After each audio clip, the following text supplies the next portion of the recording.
Maya had always loved Tuesdays. It was the one day of the week when she had orchestra practice during lunch, which meant she could escape to the music room and let everything else fade away. But this Tuesday was different. This Tuesday, everything changed. She was walking down the hallway toward the cafeteria, her violin case in one hand and her backpack slung over her shoulder. The halls were crowded, as they always were during lunch period. Students pushed past each other, laughing and shouting, completely unaware that in just a few minutes Maya's entire life would fall apart. She saw them before they saw her. 3 girls standing near the lockers. The same 3 who had been making her life miserable for months. At first it started small. Whispers when she walked by, snickering when she answered questions in class. Then it got worse. They started making comments about her hair, calling it unprofessional and wild. They made jokes about her clothes, even though Maya wore the same uniform as everyone else. The comments had gotten nastier lately, more personal, more cruel. Maya tried to walk past them quickly, keeping her head down and her eyes on the floor. Maybe if she didn't make eye contact, they would leave her alone. Maybe today would be different. It wasn't. "Hey, look who it is," one of them called out. Her name was Ashley, and she had perfected the art of making everything sound like an insult. "Where are you going so fast?" Maya kept walking. Just a few more steps and she would be past them. Just a few more steps and she could disappear into the crowd. But then Ashley stepped in front of her, blocking her path. The other 2 girls, Brooklyn and Taylor, moved to either side, forming a wall. Maya's heart started pounding.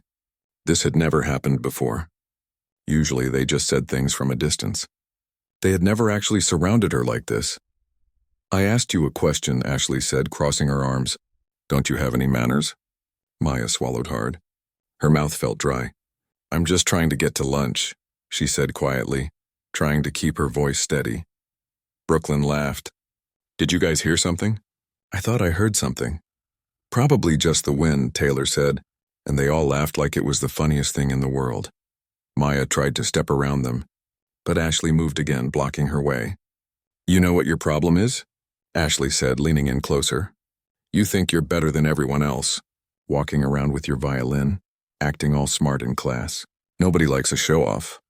"I'm not trying to show off," Maya said, her voice barely above a whisper. "I'm just trying to go to class and mind my own business." "Mind your own business?" Brooklyn repeated, her voice dripping with sarcasm. "That's rich. You're always raising your hand, always getting perfect scores. You're making the rest of us look bad." Maya felt tears starting to form in her eyes, but she blinked them back. She wouldn't cry in front of them. She wouldn't give them that satisfaction. "I'm sorry you feel that way," she managed to say. "But I really need to go." That's when Ashley said it. The words that made something inside Maya snap. The racial slur came out of Ashley's mouth so casually, like it was nothing. Like Maya was nothing. The other girls laughed, and that sound, that awful laughter, echoed in Maya's ears. "What did you just say?" Maya asked, her voice shaking. Not from fear anymore, but from anger. From months of swallowing insults and pretending everything was fine. From years of being told to be the bigger person, to not make waves, to just ignore them. "You heard me," Ashley said, smirking. "What are you going to do about it?" Before Maya could respond, Ashley shoved her. Hard.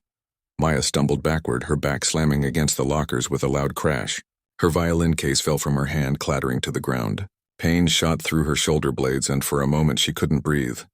The hallway seemed to go quiet. Or maybe it was just that all Maya could hear was the sound of her own heartbeat, pounding in her ears like a drum. She looked up at Ashley, at that smug expression on her face, and something inside her broke. Maya pushed back. Not hard, not violently, just enough to get Ashley away from her. Just enough to create some space so she could breathe again. But Ashley stumbled backward dramatically, falling to the ground like Maya had attacked her with full force. "She hit me," Ashley screamed, loud enough for everyone in the hallway to hear. "She attacked me." Brooklyn and Taylor immediately started yelling too, creating such a scene that within seconds a teacher came running down the hall. It was Mr. Phillips, the algebra teacher, and he looked furious. "What is going on here?" he demanded, looking at Maya, who was still standing against the lockers trying to catch her breath. "She attacked Ashley," Brooklyn said, pointing at Maya. "We were just standing here talking and she went crazy." "That's not what happened," Maya said, her voice shaking. "They cornered me. They said horrible things. Ashley pushed me first. I was just defending myself, but Mr. Phillips wasn't listening. He was already helping Ashley up from the ground, asking if she was okay. Ashley was milking it for all it was worth, holding her arm like it was broken, even though Maya barely touched her. "Come with me," Mr. Phillips said to Maya, his voice cold. "Now." Maya picked up her violin case with trembling hands and followed him down the hallway. Students stared as they passed. Some whispered. Some pulled out their phones. Maya kept her head down, fighting back tears. They walked to the principal's office in silence. Mr. Phillips knocked once and then opened the door without waiting for a response. Principal Henderson looked up from her desk, her face immediately hardening when she saw Maya. "What happened?" she asked, her tone already suggesting she had made up her mind. "This student attacked another student in the hallway," Mr. Phillips said. "Multiple witnesses confirmed it." "That's not true," Maya said, her voice breaking. "I was defending myself. They've been bullying me for months. They said terrible things. Ashley pushed me first. I just pushed her away so I could leave." Principal Henderson leaned back in her chair, studying Maya with cold eyes. "That's a serious accusation. Do you have any proof?" Maya's mind raced. "There are cameras in the hallway. You can check the footage. It will show what really happened." "We'll look into it," Principal Henderson said, but the way she said it made Maya's stomach drop. "In the meantime, you'll wait here while I speak with the other students involved." Maya sat in the chair outside the principal's office for over an hour.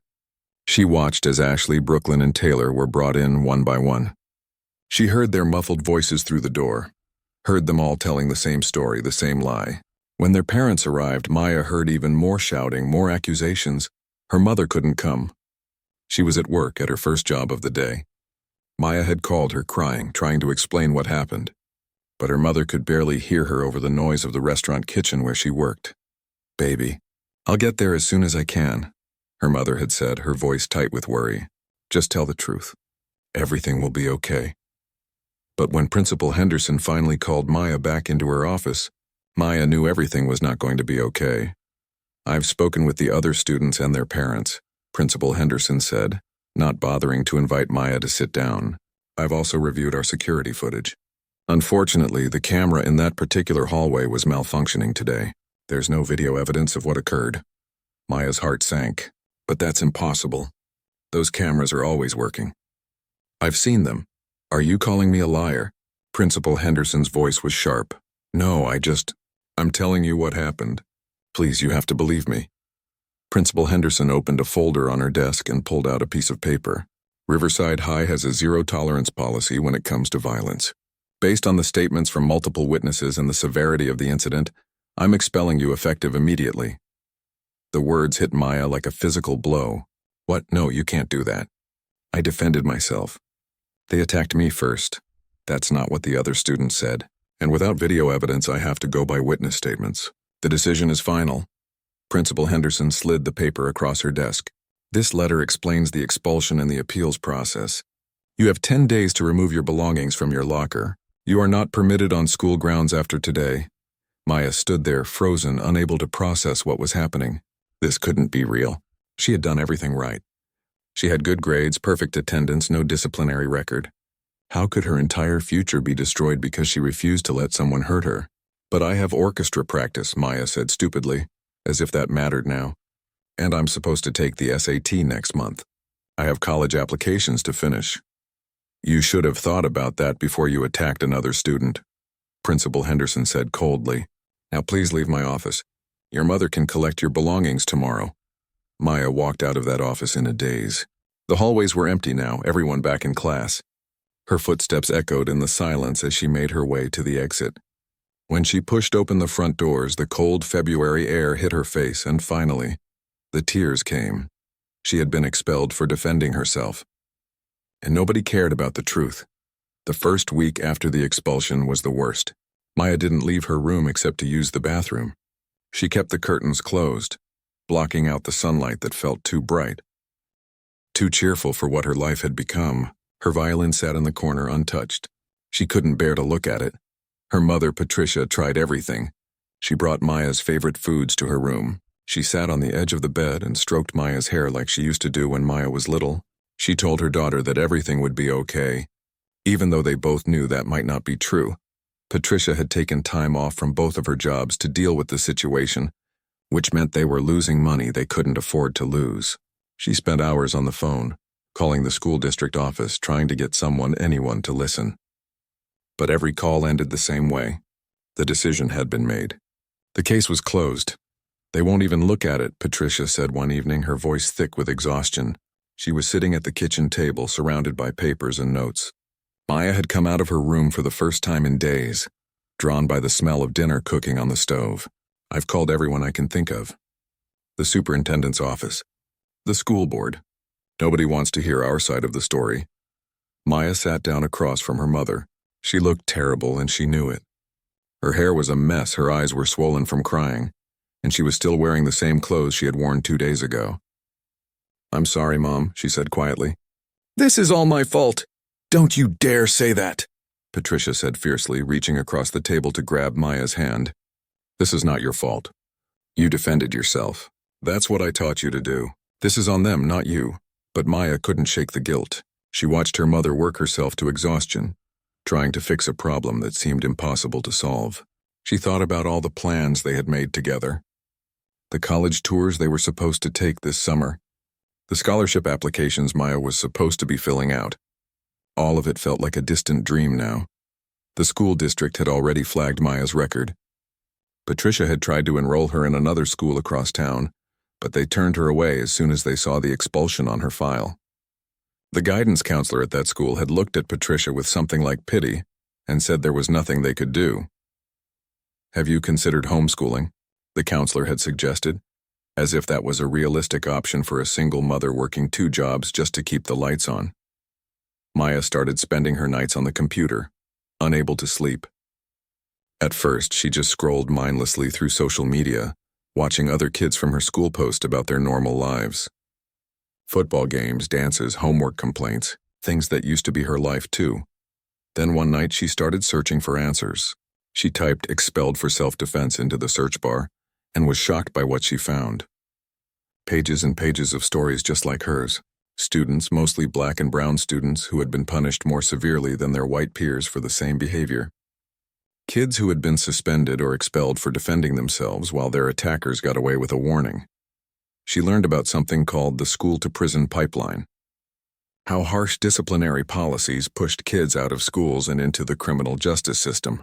How students of color were suspended and expelled at much higher rates than white students, even when they hadn't done anything wrong. Maya read study after study, article after article. She read about zero-tolerance policies that were supposed to keep schools safe, but instead destroyed lives. She read about implicit bias and how it affected the way teachers and administrators treated students who looked like her. One article talked about a girl in Texas who had been expelled for defending herself against a bully. Another article was about a boy in Georgia who got suspended for standing up to someone who was harassing him. The stories were all similar. Students who had done nothing wrong, whose futures were derailed because they refused to be victims. Maya felt something shift inside her. She wasn't alone. This wasn't just about her. This was happening everywhere, to students just like her, and nobody seemed to care. She started taking notes. She documented everything she could remember about the bullying. The dates, the comments, the times she had reported it to teachers who told her to ignore it. She wrote down the names of students who had witnessed the harassment, but were too afraid to speak up. Her mother noticed the change. Maya was still sad, still angry, but she had a focus now. "A purpose. What are you working on?" Patricia asked one night, finding Maya at the kitchen table at 2 in the morning, surrounded by papers and her laptop glowing in the dark. "Research," Maya said, looking up at her mother. "Mom, did you know that black girls are 6 times more likely to be suspended than white girls? 6 times. For the same exact behavior." Patricia sat down next to her daughter, looking at the articles spread across the table. "I didn't know the numbers, but I'm not surprised. I've seen it my whole life. The system isn't fair, baby. It never has been. Then why aren't more people talking about it?" Maya asked, frustration rising in her voice. "Why is everyone just accepting this?" "Because the people it happens to don't have a voice," Patricia said softly. "Or when they try to speak up, nobody listens." Those words stuck with Maya. Nobody listens. But what if she could make them listen? What if there was a way to tell her story that people couldn't ignore? She thought about all the social media posts she had seen go viral. Stories that started with one person and spread to millions. Injustices that finally got attention because enough people cared enough to share. Maya had been taught to be quiet, to be polite, to not make waves. But where had that gotten her? She had been quiet when Ashley first started bullying her. She had been polite when she reported it to teachers who did nothing. She hadn't made waves and she had still been punished. Maybe it was time to stop being quiet.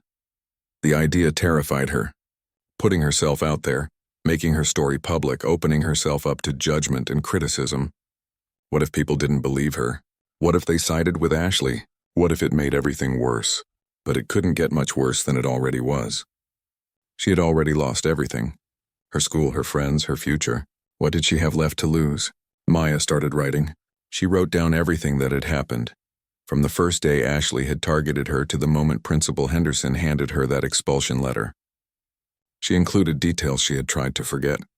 The racial slurs, the physical assault, the way the system had failed her at every turn. She wrote about the security footage that supposedly didn't exist, about how convenient it was that the one camera in that hallway wasn't working on that particular day, about how Principal Henderson never even tried to hear her side of the story. She wrote about what it felt like to be punished for defending yourself, to be treated like a criminal when you were the victim, to watch the people who hurt you walk away without consequences while your entire life fell apart. When she finished, it was dawn. The sun was starting to come up, painting the sky pink and orange outside her window. Maya read through what she had written, her hands shaking. This was her truth. Raw and honest and painful, but words on a page weren't enough. People had to hear her. They had to see her face, hear her voice, understand that she was a real person whose life had been destroyed by an unjust system. Maya thought about the one piece of evidence she had, the things she had been too scared to share with anyone, even her mother, the recording on her phone. She had been holding her phone that day, about to text her mother that she would be late to orchestra practice. When Ashley and her friends cornered her, Maya had gripped the phone tighter and somehow accidentally she had started a voice recording. The whole confrontation was captured. The slurs, the threats, Ashley's voice saying those horrible things. The sound of Maya's body hitting the lockers. She had kept it hidden, unsure what to do with it. Part of her was afraid of what would happen if she shared it. But now, sitting in the early morning light, Maya realized that this recording was proof. Undeniable proof of what really happened. Her mother came into the kitchen, still in her pajamas, surprised to see Maya awake. "Did you sleep at all?" she asked, worry creasing her forehead. "Mom," Maya said, her voice steady despite her racing heart. "I need to tell you something, and I need your help with something." She told her mother about the recording, about her idea to share her story online, about everything she had learned in her research. Patricia listened, her expression changing from shock to concern to something Maya hadn't expected. Pride. "Are you sure about this?" Patricia asked. "Once you put this out there, you can't take it back. People can be cruel on the internet." "I know," Maya said, "but they've already been cruel to me in real life. At least this way, maybe some good can come from it. Maybe someone will finally listen." Patricia was quiet for a long moment, studying her daughter's face. Maya looked different than she had just days ago. Still hurt, still scared, but there was a determination in her eyes that hadn't been there before. "Okay," Patricia finally said. "Let's do it. But we do it right. We tell the truth, all of it, and we let the world decide." That night, Maya set up her phone on a stack of books in her room. She had changed clothes and brushed her hair, but she didn't try to hide the dark circles under her eyes or the redness from crying. She wanted people to see what this had done to her. She wanted them to see the real cost of injustice. She took a deep breath, pressed record, and started talking. Her voice shook at first, but as she told her story, it grew stronger. She spoke for 12 minutes, barely stopping to breathe. She told them everything. Maya stared at her phone screen, her finger hovering over the post button. The video was ready. She had recorded it 3 times before she finally got it right. In the first take, she had broken down crying halfway through. In the second, she had gotten too angry and started yelling. But the third time, she had found the right balance. Honest, emotional, but clear and strong. Her mother sat beside her on the bed, holding her hand. You don't have to do this if you're not ready, Patricia said softly. We can wait. But Maya shook her head. If I wait, I'll lose my nerve. It has to be now. She had spent the entire day editing the video on her phone, adding text overlays with key facts. She showed her report cards, proving she had been a good student. She showed the acceptance letter from the school orchestra. She showed the expulsion letter from Principal Henderson. And then, in the last part of the video, she played the audio recording from that day in the hallway. The sound quality wasn't perfect, but it was clear enough. You could hear Ashley's voice, sharp and cruel. You could hear the racial slur she used. You could hear the other girls laughing. You could hear the sound of Maya's body hitting the lockers. You could hear Maya's voice, small and scared, saying, "Please just let me go." At the end of the video, Maya looked directly into the camera, tears streaming down her face. I was punished for being black and defending myself, she said. This is my truth. If you believe in justice, please share this. She had added hashtags, Justice for Maya and Defending While Black. She had written a long caption explaining everything that had happened, and now all she had to do was press post. Here goes nothing, Maya whispered, and she hit the button. For the first few minutes, nothing happened. The video just sat there on her profile with 0 views, 0 likes, 0 shares. Maya felt a wave of disappointment wash over her. Maybe nobody would see it. Maybe nobody would care. Give it time, her mother said, squeezing her hand. Good things don't happen instantly. They decided to try to sleep, though Maya doubted she would be able to. She plugged in her phone and set it on her nightstand, trying not to check it every 5 seconds. Her mother kissed her forehead and went to her own room, exhausted from another long day of work. Maya lay in the dark, staring at the ceiling. She had done all she could do. She had told her truth. Now it was up to the world to decide if they cared. She must have fallen asleep eventually because she woke up to her phone buzzing nonstop. At first, she thought it was her alarm, but when she reached for it, she saw notifications flooding her screen. Hundreds of them. Thousands of them. Her hands trembled as she unlocked her phone. The video had 50,000 views. 50,000. Her heart started racing as she scrolled through the comments. Most of them were supportive, angry on her behalf, demanding justice. But there were cruel ones too. People calling her a liar, saying she deserved what happened to her. Maya tried not to focus on those. She jumped out of bed and ran to her mother's room. Mom, wake up. Patricia sat up quickly, alarmed. What's wrong? What happened?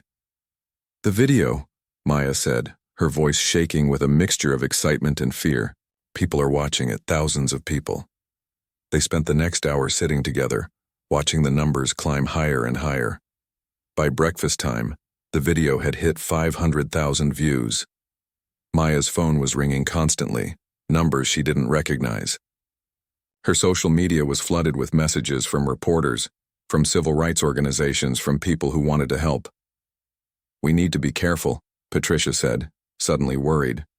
We don't know who these people are. We need to think about this, but events were already moving faster than they could control. By lunchtime, the video had over 1 million views. News websites were writing articles about it. Local TV stations were calling. People Maya had never met were sharing her story, adding their own experiences with unfair school discipline. Then something unexpected happened. Other students from Riverside High started coming forward. They began posting their own stories in the comments, talking about times they had been treated unfairly by Principal Henderson. A boy named Chris shared that he had been suspended for being late to class 3 times, while white students who were late every day never got punished. A girl named Destiny talked about how she had been dress-coded for wearing the same outfit that white girls wore without consequences. The stories kept coming, student after student, speaking up for the first time, feeling brave enough to share their experiences now that Maya had broken the silence. A pattern was emerging, and it was ugly.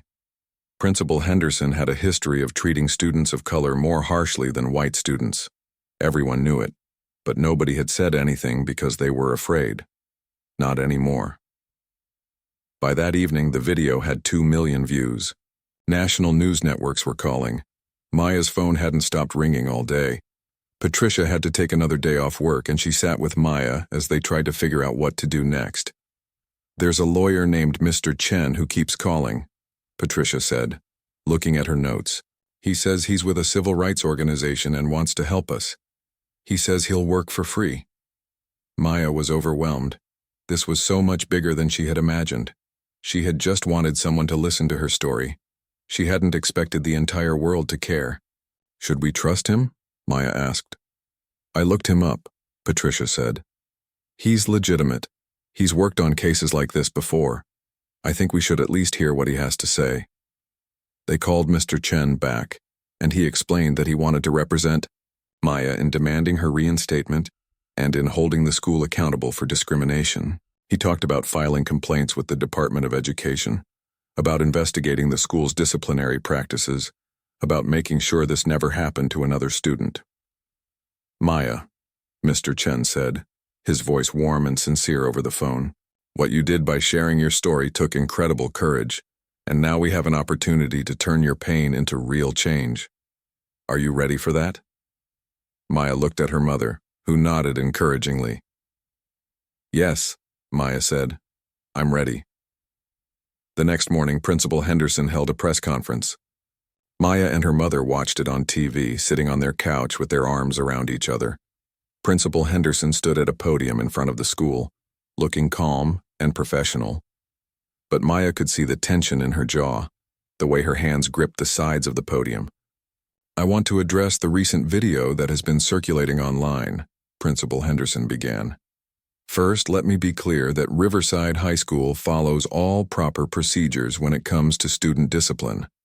We have a zero-tolerance policy on violence, and we enforce it equally for all students regardless of race." Maya felt her stomach tighten. She was about to deny everything. The student in question was expelled after a thorough investigation revealed that she had physically assaulted another student. Principal Henderson continued. "Multiple witnesses confirmed this. While I sympathize with any student facing disciplinary action, we cannot allow violence in our schools. The decision was made based on facts, not on race." The reporters started shouting questions, but Principal Henderson held up her hand. "I will not be commenting further on this matter as it involves a minor. Thank you." She walked away from the podium without answering a single question. Maya watched, feeling a familiar hopelessness creeping back in.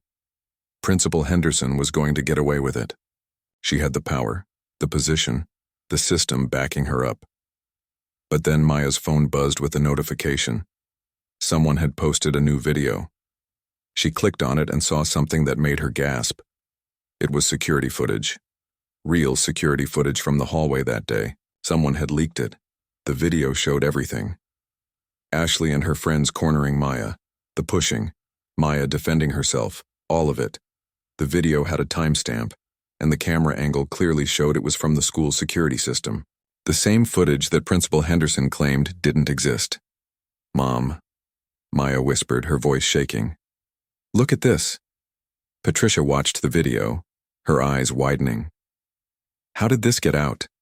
The video was spreading even faster than Maya's original post. Within an hour, it had been viewed millions of times. News stations were showing it. People were demanding answers. How could Principal Henderson claim the footage didn't exist, when here it was, clear as day? More leaks started coming. Someone posted emails showing that Principal Henderson had been warned about the bullying Maya faced but had done nothing. Another person shared statistics showing that black students at Riverside High were expelled at 5 times the rate of white students for similar offenses. The whole system was being exposed, and there was nothing Principal Henderson could do to stop it. By that afternoon, students at Riverside High were organizing. They created a group chat that grew to include hundreds of students. They planned a walkout for the next day, demanding Maya's reinstatement and real changes to the school's disciplinary policies. Maya watched it all unfold in real time on social media. Students were making signs, they were coordinating with local activists, they were taking interviews with reporters. This wasn't just about Maya anymore. This was about every student who had ever been treated unfairly, every kid who had been punished more harshly because of the color of their skin. The next morning, Maya and her mother drove to the school. even though Maya wasn't allowed on campus. They parked across the street and watched as hundreds of students walked out of their classes.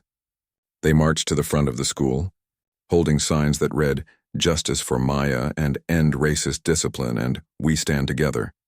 White students, black students, Latino students, Asian students, all of them standing together, demanding change. Teachers stood at the windows watching. Some looked angry, but others looked proud. A few even came outside to stand with the students. The local news was there, filming everything. A reporter spotted Maya in the car and ran over, camera crew following. "Maya, how do you feel seeing this support from your fellow students?" Maya rolled down the window, her eyes filled with tears. "I feel like maybe I'm not alone anymore," she said. "I feel like maybe things can actually change." That night, the school board held an emergency meeting. Maya, her mother, and Mr. Chen attended. The room was packed with students, parents, community members, and reporters. Everyone wanted to see what would happen next. The school board president looked uncomfortable as she called the meeting to order. "We're here to discuss the recent events at Riverside High School and to review the expulsion of one of our students. For the next 3 hours," people testified. Mr. Chen presented the evidence, including the security footage that proved Maya had been telling the truth. Students shared their own experiences with discriminatory discipline. Parents demanded accountability. The room was electric with emotion. The school board meeting lasted until nearly midnight. Maya sat in the front row between her mother and Mr. Chen, listening as person after person stood up to speak. Some of the testimonies brought her to tears. Others made her angry all over again. But all of them proved the same thing. What happened to her wasn't an isolated incident. It was part of a much bigger problem. A teacher named Ms. Rodriguez stood up and spoke about how she had witnessed Principal Henderson treat students differently based on their race. "I've been teaching at Riverside for 15 years, she said, her voice shaking with emotion. "And I've watched students of color get suspended for things that white students don't even get detention for. I've reported it. Other teachers have reported it. Nothing ever changes because nobody with power wants to listen." A former student, now in college, testified about being suspended 3 times in one semester for minor uniform violations, while white students wore the same things without consequences. "It made me feel like I didn't belong," he said. "Like no matter what I did, I would always be seen as a troublemaker just because of my skin color." The school board members sat in silence, their faces grave. The evidence was overwhelming. The security footage alone proved that Principal Henderson had lied about what happened to Maya, but combined with all the other testimonies and the leaked emails, showing she had ignored complaints about bullying, it painted a picture of someone who had been abusing her power for years. When it was Maya's turn to speak, her hands were shaking so badly she could barely hold the microphone. Her mother squeezed her shoulder encouragingly. "My name is Maya Johnson," she began, her voice quiet but steady. "And I'm here because I defended myself against someone who was bullying me. Someone who used racial slurs against me. Someone who physically assaulted me. And for that, I was expelled." She looked directly at the school board members. "I did everything right. I had good grades. I participated in school activities. I followed the rules. But none of that mattered because when it came down to it, my word meant nothing. The security footage that could have proven my innocence was suddenly unavailable. The complaints I had made about bullying were ignored. I was guilty before I even had a chance to defend myself." Maya's voice grew stronger as she continued. "But this isn't just about me. It's about every student who has been treated unfairly because of the color of their skin. It's about a system that protects bullies and punishes victims. It's about administrators who abuse their power because they think nobody is watching." She paused, letting her words sink in. "Well, everyone is watching now, and we're not going to stay quiet anymore." The room erupted in applause. Even some of the school board members looked moved by her words. But not all of them. One board member, an older man named Mr. Peterson, cleared his throat loudly. "Young lady," he said, his tone condescending, "while I appreciate your passion, we have to follow procedures here. We can't just reverse a principal's decision because of public pressure. Then reverse it because it was wrong," Mr. Chen said, standing up. "Reverse it because you have video evidence proving the principal lied.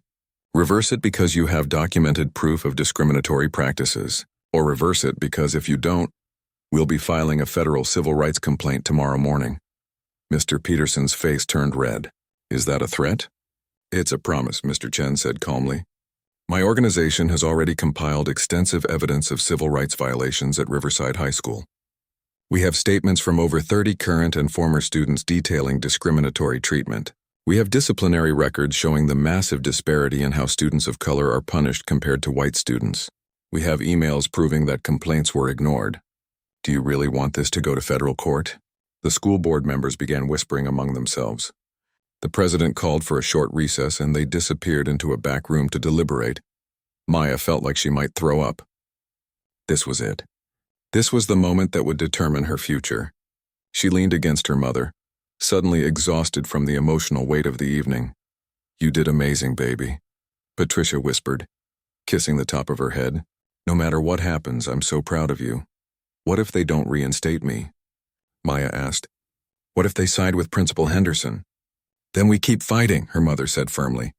We don't give up. Not now, not ever. The recess lasted 45 minutes.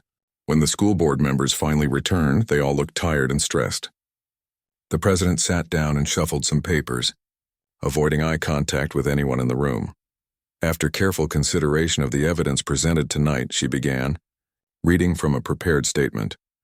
The school board has decided to conduct a full investigation into the disciplinary practices at Riverside High School.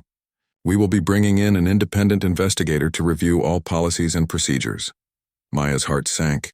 That wasn't good enough. They were stalling, trying to make this go away without actually doing anything about it. But the president wasn't finished. In addition, based on the security footage that has come to light, footage that contradicts the original report of the incident, we are reversing the expulsion of Maya Johnson effective immediately. Her record will be cleared and she will be allowed to return to Riverside High School.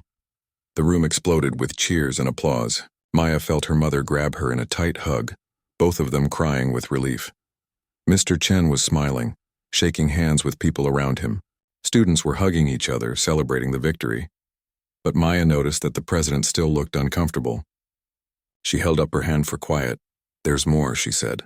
Principal Henderson has been placed on administrative leave pending the outcome of the investigation. If the investigation confirms the allegations of discriminatory practices, she will be terminated. More cheers, even louder this time. Maya felt a wave of emotions wash over her. Relief, joy, vindication, but also exhaustion. This had been the hardest fight of her life, and while she had won this battle, she knew the war wasn't over. Outside the building, reporters swarmed around Maya and her family. Cameras flashed, microphones were thrust in her face, everyone asking questions at once. Maya, how do you feel about the board's decision? Will you go back to Riverside High? What do you want to say to Principal Henderson? Mr. Chen stepped forward, holding up his hands. We're grateful that the school board did the right thing tonight. Maya will be making a statement, but please give her some space. She's been through a lot. The reporters backed up slightly and Maya stepped forward. Her mother stood right beside her, one arm around her shoulders. I'm grateful to be reinstated, Maya said, her voice carrying across the parking lot. But this isn't just a victory for me. It's a victory for every student who has ever been treated unfairly. For everyone who has been afraid to speak up because they didn't think anyone would listen. She paused, choosing her words carefully. Principal Henderson needs to answer for what she did. Not just to me, but to all the students she hurt over the years. The investigation needs to be thorough and honest. And the school needs to make real changes, not just empty promises. A reporter called out, "Will you feel safe going back to that school?" Maya thought about that for a moment. I don't know, she said honestly. But I do know that running away from problems doesn't solve them. If I go back, maybe I can help make sure what happened to me never happens to anyone else. The next few days were a whirlwind. The state education department announced they were launching their own investigation into Riverside High School. Principal Henderson released a statement through her lawyer, denying all allegations and claiming she was being unfairly targeted. But more evidence kept coming out, and her position became harder and harder to defend. The leaked emails were particularly damaging. One showed that a teacher had reported the bullying Maya faced 2 months before the incident. And Principal Henderson had responded by saying Maya should develop thicker skin instead of taking any action against the bullies. Another email showed Henderson instructing a teacher to give a black student detention for being in the hallway without a pass, while in the same email chain, she told another teacher not to worry about a white student doing the same thing. Meanwhile, students at Riverside High were organizing like never before. They formed a student justice coalition and started meeting regularly to discuss policy changes they wanted to see. They created a petition demanding restorative justice practices instead of zero-tolerance policies. Over 2,000 people signed it in the first week. Other schools in the district started paying attention too. Students at neighboring high schools began looking at their own disciplinary records and found similar patterns of racial discrimination. The movement Maya started was spreading beyond Riverside, becoming something much bigger than any of them had anticipated. Maya spent those days trying to process everything that had happened. She still had nightmares about the confrontation in the hallway. She still felt anxious when she thought about going back to school. But she also felt something new, a sense of purpose. She had found her voice and she had used it to make a difference. 2 weeks after the school board meeting, the independent investigator released his preliminary findings. The results were shocking, even to people who had suspected discrimination. Black students at Riverside High were suspended at 7 times the rate of white students. They received harsher punishments for the same infractions. They were more likely to be referred to law enforcement for minor issues. The investigator found that Principal Henderson had systematically ignored complaints about racism and bullying. He found that she had manipulated records and evidence to support her decisions. He found that she had created a hostile environment for students and staff members who tried to speak up about discrimination. The school board held another emergency meeting. This time it was much shorter. They voted unanimously to terminate Principal Henderson's employment, effective immediately. She would not be returning to Riverside High School. The news spread quickly. Maya was at home when her phone started buzzing with notifications. Students were posting celebration videos on social media. Local news was covering the story. Messages of support flooded in from across the country. But Maya didn't feel like celebrating. She felt relieved, yes, but also sad. Sad for all the students who had been hurt by Principal Henderson over the years. Sad that it had taken a viral video and national attention to get anyone to care. Sad that the system was so broken that it took extraordinary measures just to get basic justice. Her mother found her sitting in her room, staring out the window. "You okay, sweetheart?" "I don't know," Maya said honestly. "I'm glad she's gone, but it doesn't change what happened. It doesn't erase the trauma, and it doesn't fix all the other schools where this is still happening." Patricia sat down beside her daughter. "No, it doesn't. But what you did matters, Maya. You stood up when it would have been easier to stay silent. You fought back when the system tried to crush you. And because of that, things are changing. Maybe not everywhere, not yet, but here, in this community. That's not nothing." Maya leaned against her mother's shoulder. "I'm scared to go back to school." "I know. But you don't have to go back right away. Take the time you need to heal. The school will still be there when you're ready." But Maya shook her head. "No, I need to go back. Not for me, but for everyone who is still there. I started this fight and I need to see it through." Maya's first day back at Riverside High School was nothing like she expected. She had imagined walking through those doors alone, facing whispers and stares, feeling like an outsider in a place that had rejected her. Instead, she arrived to find dozens of students waiting at the entrance holding signs and flowers, cheering as she walked up the steps. "Welcome back, Maya," someone shouted, and suddenly everyone was clapping. A girl named Kennedy, who Maya had never spoken to before, ran up and hugged her. "Thank you," Kennedy whispered. "Thank you for being brave enough to speak up. You changed everything." Maya felt tears prickling her eyes, but these were different tears than the ones she had cried in the past month. These were tears of gratitude, of relief, of hope. The interim principal, Dr. Williams, was waiting inside. She was a black woman in her 50s with kind eyes and a warm smile, brought in temporarily while the school searched for a permanent replacement for Principal Henderson. She shook Maya's hand firmly. "Welcome back, Maya," she said. "I want you to know that things are going to be different here. We're committed to making real changes, and we'd like your input on how to do that. Would you be willing to meet with me regularly to discuss ways we can improve?" Maya was surprised. "You want my input?" "Of course," Dr. Williams said. "You've experienced firsthand the failures of our system. You understand what needs to change better than any of us. Your voice matters and we want to hear it." It was a strange feeling being listened to by someone in authority. Maya had spent so long being ignored and dismissed that she had almost forgotten what it felt like to be taken seriously. Over the next few weeks, Maya settled back into school life. though it was different now. She couldn't just be a regular student anymore. Everyone knew who she was. Some students treated her like a hero. Others avoided her, uncomfortable with the changes she had brought about. A few were openly hostile, angry that Principal Henderson had been fired.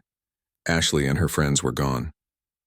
Their parents had transferred them to private schools, unable to handle the shame of what their daughters had done being exposed to the world.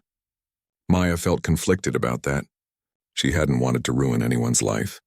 She had just wanted justice, but the school was changing in bigger ways.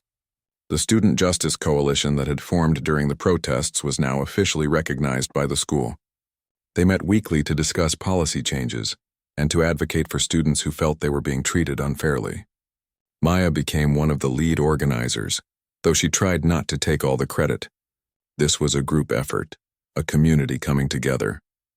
The school board, under pressure from the community and the ongoing investigation, started implementing major reforms. They eliminated the zero-tolerance policy and replaced it with restorative justice practices. Instead of automatically suspending or expelling students for conflicts, the school would now bring people together to talk through problems, to understand each other, and to find solutions that didn't involve destroying futures. They created a bias reporting system where students could anonymously report instances of discrimination. They hired a diversity and inclusion coordinator. They mandated training for all staff on implicit bias and cultural competency. They established clear guidelines for discipline that would be applied equally to all students, with regular audits to ensure compliance. Maya was invited to be a student representative on the newly formed Equity and Justice Committee. At first, she was intimidated. She was just a 16-year-old girl sitting in meetings with adults, many of them twice her age. Some of them lawyers and policy experts. Who was she to tell them what to do? But then she remembered why she was there. She had lived experience that none of these experts had. She knew what it felt like to be on the receiving end of discrimination, and that knowledge was valuable. In one meeting, a board member suggested implementing metal detectors at the school entrances to improve safety. Maya spoke up immediately. "That's not going to make students feel safer," she said. "It's going to make us feel like we're criminals, like we're in prison instead of school. And studies show that metal detectors and police in schools disproportionately lead to more black and brown students being arrested for minor things. Is that the kind of safety you want?" The room went quiet. The board member looked uncomfortable, but he nodded. "You're right. I hadn't thought about it that way. What would you suggest instead?" Maya had done her research. She had spent hours reading about schools that had successfully improved safety without criminalizing students. "Invest in counselors and social workers," she said. "Give students someone to talk to when they're struggling. Most conflicts happen because kids are dealing with stuff and don't know how to handle it. Prevention is better than punishment." The board ended up voting to hire 3 additional counselors instead of installing metal detectors. It was a small victory, but it felt significant. Maya's voice had made a difference. Word of what was happening at Riverside High spread to other schools in the district. Student groups at 3 other high schools reached out to Maya, asking for advice on how to organize and advocate for change. She started holding video calls with these groups, sharing what had worked and what hadn't, encouraging them to find their own voices. A documentary filmmaker contacted Maya, asking if she would let them tell her story. Maya was hesitant at first, but her mother encouraged her to do it. "Your story could help other students going through the same thing," Patricia said. "It could inspire other kids to speak up." So Maya agreed, and over the next several months, a camera crew followed her around. They filmed her at school meetings, at home with her mother, at events where she spoke about educational justice. They interviewed other students who had been affected by discriminatory discipline. They showed the before and after of Riverside High School, the transformation that had occurred. The documentary premiered at a film festival 8 months after Maya's expulsion. She attended with her mother, nervous about seeing her story on a big screen. But when the lights dimmed and the film began, she felt a sense of pride she had never experienced before. The documentary didn't shy away from the painful parts. It showed Maya crying in her room during those dark weeks. It showed her mother's exhaustion and frustration. It showed the hatred and cruelty she had faced online. But it also showed her strength, her resilience, and the incredible impact one person could have when they refused to be silenced. At the end of the screening, the audience gave a standing ovation. A woman approached Maya afterward, tears in her eyes. My daughter was expelled last year for defending herself against a bully, she said. We didn't know how to fight back. We just accepted it. But after seeing your story, we're going to appeal the decision. You gave us hope. That moment crystallized something for Maya. Her pain had purpose. Her struggle had meaning. She could take what happened to her and use it to help others, to create change that would last long after she graduated. Colleges started reaching out to Maya during her junior year. Schools that had seemed impossible before were now offering her full scholarships. They wanted her not just because of her grades, which had always been good, but because of her activism, her leadership, her ability to create change. She had become someone who universities wanted on their campuses. But before she could think about college, Maya had unfinished business at Riverside High. She wanted to make sure the changes they had implemented would last. She wanted to build something that would survive even after she was gone.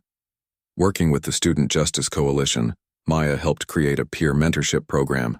Upperclassmen would be paired with incoming freshmen, particularly students of color, to help them navigate the school and to provide support if they faced discrimination or bullying. She helped write a student handbook that clearly outlined rights and responsibilities, making sure every student understood they had the power to speak up if they were treated unfairly. She also pushed for curriculum changes. The school began incorporating more diverse perspectives in their history and literature classes. They started teaching about civil rights not as something that happened in the past, but as an ongoing struggle that students could be part of. 1 year after her expulsion, the school held a special assembly. Maya stood at the podium in the same auditorium where she had once played violin in the orchestra, looking out at hundreds of faces. Behind her was a newly installed plaque that read, "The Maya Johnson Center for Student Advocacy," a dedicated space where students could go for help with any issues they faced. When I was expelled from this school, Maya began, her voice strong and clear. I thought my life was over. I thought I had lost everything. And in some ways I had, but I also found something I didn't know I had. I found my voice. I found my power.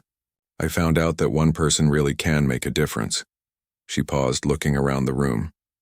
But here's the thing I want you all to understand. I'm not special. I'm not a hero. I'm just a student who got tired of being treated unfairly and decided to do something about it. And every single one of you has that same power inside you.